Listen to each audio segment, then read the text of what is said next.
রাসূল করিম সাল্লাল্লাহু আলাইহি সাল্লাম বলেছেন, আউয়ালু মা ইউহাসাবু বিহিল আবদু ইয়াউমাল কিয়ামাতিস সালাত। কিয়ামতের ময়দানে সর্বপ্রথম নামাজের হিসাব নেওয়া হবে। কিসের হিসাব? এটা আমরা জানি না? আমরা জানি কিন্তু মানি না। মানি না কেন? কারণ নামে মুসলমান হইছি, কাজে আসলে মুসলমান হইতে পারি নাই। অথচ বাইনাল আবদি ওয়া বাইনাল কুফরি তারকুস সালাত। মুমিন এবং মুসলমান, মুমিন এবং কাফেরের ভিতরে নামাজ হচ্ছে পার্থক্য। মুমিন নামাজ পড়বে আর কাফের নামাজ পড়বে না। এখন মুমিন যদি সে যদি নামাজ না পড়ে, আরেক হাদিস শরীফের ভিতরে আসছে, মান তারাকা সালাতাম মুতাআম্মিদান ফাকাদ কাফারা। যে ব্যক্তি নামাজ পড়লো না সে যেন কুফরি করলো। এই হাদিসের ব্যাখ্যায় অনেক মুহাদ্দিসগণ বলেছেন, আস্তে আস্তে নামাজ যে ব্যক্তি পড়ে না, আস্তে আস্তে একটা সময় সে ব্যক্তি কাফের হয়ে যেতে পারে, ঈমান নষ্ট হয়ে যেতে পারে নামাজ না পড়ার কারণে। কি না পড়ার কারণে? নামাজ না পড়ার কারণে। তাই নামাজ যে ব্যক্তি ঠিকভাবে আদায় করবে, আল্লাহর নবী বলছেন কিয়ামতের ময়দানে সর্বপ্রথম যখন নামাজের হিসাব নেওয়া হবে, নামাজের হিসাব দিকে যারা পার পেয়ে যাবে, সমস্ত হিসাবগুলোতে তারা পার পেয়ে যাবে, তথাপি তারা আল্লাহর তৈরি জান্নাতের ভিতরে চলে যাবে। আর নামাজের হিসাব দিতে গিয়ে যারা ধরা খেয়ে যাবে, সমস্ত হিসাব দিতে গিয়ে তারা ধরা খেয়ে যাবে, তার কারণে তাদেরকে জাহান্নামে যেতে হবে। আমি প্রথমেই জিজ্ঞাসা করেছিলাম যেতে চাই কোথায়, জান্নাতে না জাহান্নামে? তাহলে জান্নাতে যেতে হলে প্রথমে আমাদের শর্ত নামাজ পড়তে হবে। কি পড়তে হবে? নামাজ পড়তে হবে। আর যদি মনে করে নামাজ এটা তো আমি তো না এমনি মুসলমান, নামাজ পড়ার কি দরকার, তাহলে মনে রাখবেন কিয়ামতের ময়দানে বাবার পরিচয় দিয়ে জান্নাতে যাওয়া যাবে না। কিয়ামতের ময়দানে সন্তানের পরিচয় দিয়ে জান্নাতে যাওয়া যাবে না। কিয়ামতের ময়দানে ভাতিজার পরিচয় দিয়ে জান্নাতে যাওয়া যাবে না। ইব্রাহিম আলাইহিস সালামের বাবা আজর মুসলমান ছিলেন না কাফের ছিলেন? কাফের ছিলেন। এরপরেও জান্নাতে যাওয়া কোনোভাবে সম্ভব হবে না। এরপর নূহ আলাইহিস সালামের ছেলে কাফের না মুসলমান? কাফের। কেনান কাফের, জান্নাতে যাবে না। লূত আলাইহিস সালামের স্ত্রী স্বামীর পরিচয় দিয়ে জান্নাতে যেতে পারবে না। আবার আমার নবীর চাচা আবু তালিব ঈমান আনে নাই, জান্নাতে যেতে পারবে না। কারণ হচ্ছে ঈমান যার নাই সে ব্যক্তি জান্নাতে যেতে পারবে না। আজকে আমরা মনে করি যে আমার বাবা মুসলমান, দাদা মুসলমান, তাই আমিও মুসলমান। কিন্তু বলেন, মুসলমান বাবা দাদা হলে নাকি নিজেকেও হতে হবে? বাবা দাদা হলেই হবে নাকি নিজেকেও হতে হবে? নামে হতে হবে না কাজেও হতে হবে? নামে মুসলমান নাকি কামে মুসলমান? তুমি নামে মুসলমান নাকি কামে মুসলমান? নামে কামে মিল না হলে, নামে কামে মিল না হলে বইবে যে তুফান। তুমি নামে মুসলমান নাকি কামে মুসলমান? তুমি নামে মুসলমান নাকি কামে মুসলমান? নাম রেখেছে আব্দুর রহিম, নামাজ পড়ে না। এই সমাজে এমন লোকের সংখ্যা অগণা, ঠিক না বেঠে? নাম রেখেছে আব্দুল মুমিন, কালমা জানে না। এই সমাজে এমন লোকের সংখ্যা অগণা।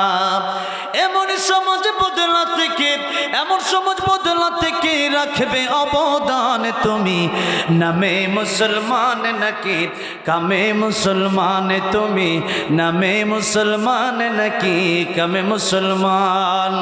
এই যে নামে মুসলমান হলেই হবে না, কাজে মুসলমান হওয়ার দরকার আছে না নাই? কাজে মুসলমান হতে হলে এক নম্বরে নামাজ, এক নম্বরে কি? এক নম্বরে নামাজ পড়তে হবে। আল্লাহ বলছেন সূরাতুল জুমআতে, ফাইদা কুদিয়াতিস সালাতু ফান্তাশিরু ফিল আরদি ওয়াবতাগু মিন ফাদলিল্লাহ ওয়াযকুরুল্লাহা কাসীরান লাআল্লাকুম তুফলিহুন। আগে নামাজ পড়তে হবে, পরে কাজে যেতে হবে। আগে কি পড়তে হবে? নামাজ পড়তে হবে, পরে কাজে যেতে হবে। সব জায়গায় আল্লাহকে স্মরণ করতে হবে, তাহলে আমরা সফল হয়ে যাব। জোরে কোন সুবহানাল্লাহ। তাই নামাজ পড়ে যেই কাজ করবেন ওই কাজেই বরকত আসবে। ওই কাজে কি আসবে? বরকত আসবে। সৌদি আরবে যখন নাকি উমরা করতে গেলাম, তখন কাবা শরীফের দিকে যাইতে অনেকগুলো দোকান আছে। আমার ওই দিকে ওখানে গরমের কারণে মানুষের ঠোঁট ফেটে যায়, বাংলাদেশের শীতের কারণে ঠোঁট ফাটে না, শীতের জন্য শীতে ঠোঁট ফাটে, আর আরবে গরমের কারণে ঠোঁট ফাটে। আমি বললাম একটা মিরিল দেন, আমার বললো হাইয়া আলাস সালাহ, নামাজের দিকে আসো। কিসের মিরিল? এখন নামাজের সময়।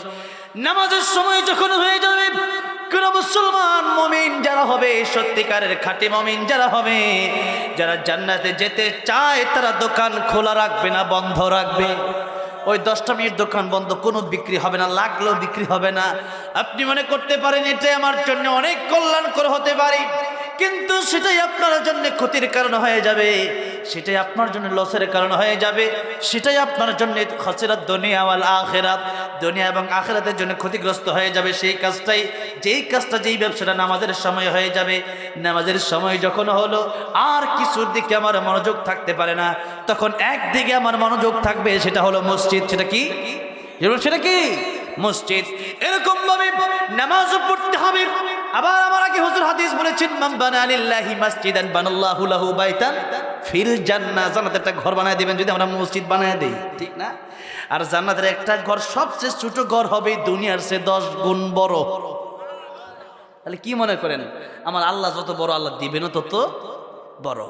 সর্বশেষে যে ব্যক্তি জান্নাতে যাবে, সে ব্যক্তিকে আল্লাহ রাব্বুল আলামিন অনেক লম্বা সময় পরে জান্নাতে দিবেন, অনেক লম্বা সময় পরে জান্নাতে দিবেন। সর্বশেষে যে ব্যক্তিটা জান্নাতে যাবে, হাদিস শরীফের ভিতরে আসছে, জাহান্নাম থাকতে আল্লাহর কাছে ক্ষমা চাইবে, আল্লাহর কাছে মাফ চাইবে। এরপর আল্লাহ রাব্বুল আলামিন তাকে জাহান্নাম থেকে বের করবেন।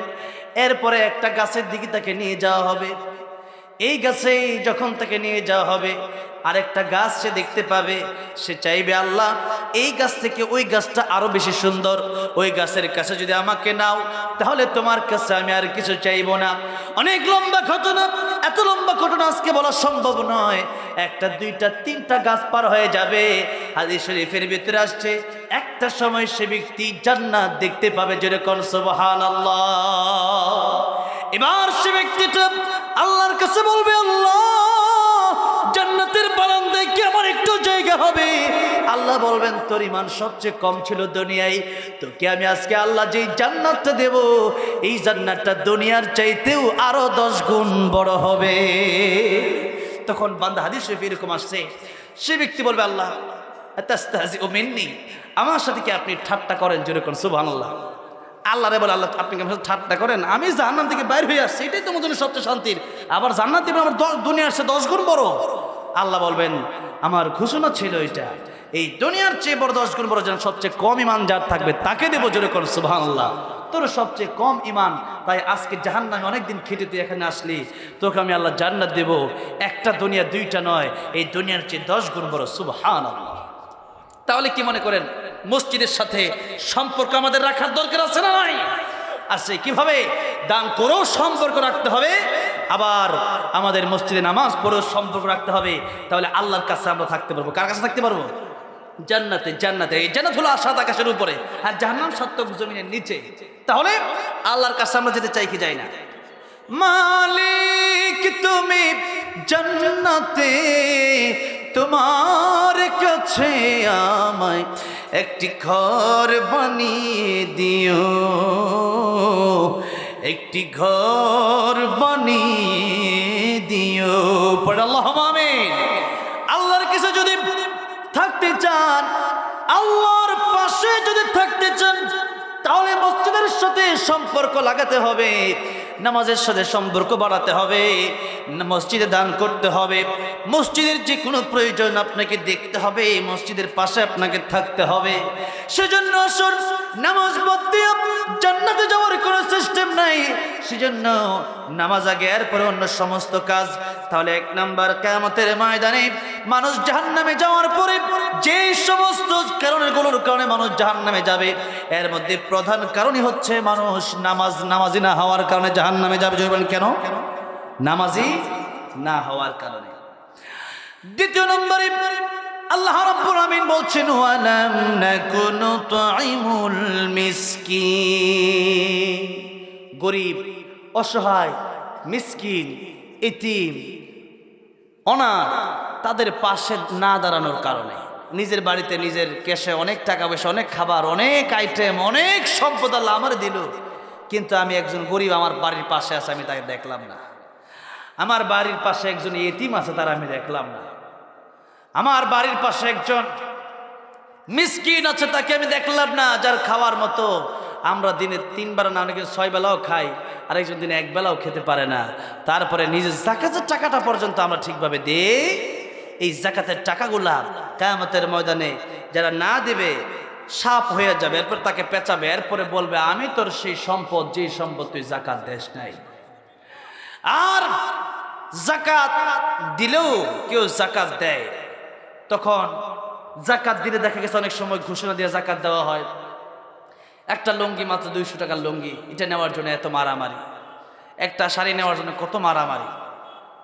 জাকাতটা দিতে হবে এইভাবে যে আমার জাকাত দেওয়া ফরজ, গরিব জাকাত না দিলে গরিব গুনাহগার হবে না, গরিব জাকাত না নিলে গরিব জাহান্নামে যাবে না। আর যার উপর জাকাত ফরজ হলো সে জাকাত না দিলে সে গুনাহগার হবে।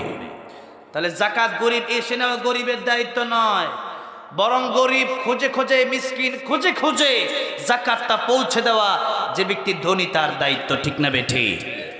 কারণ আপনার জাকাত দেওয়ার জন্য গরিবের এতটা টাকা পড়ে নাই, আপনার জাকাত দেওয়া যতটা টাকা। আপনি জাকাত দিয়ে আপনি জাহান্নাম থেকে বাঁচবেন, আর গরিব জাকাত নিয়ে আপনাকে সহযোগিতা করবে। সুবহানাল্লাহ বলেন। ইসলাম কত সুন্দর। সেই জাকাত মানুষকে দেখায়া দেখায়া এরপরে শোডাউন করিয়া এরপরে ফেসবুকে দিয়ে এই সমস্ত জাকাত, এগুলো জাকাত না, এগুলা লোক দেখানো। আমার যদি এমন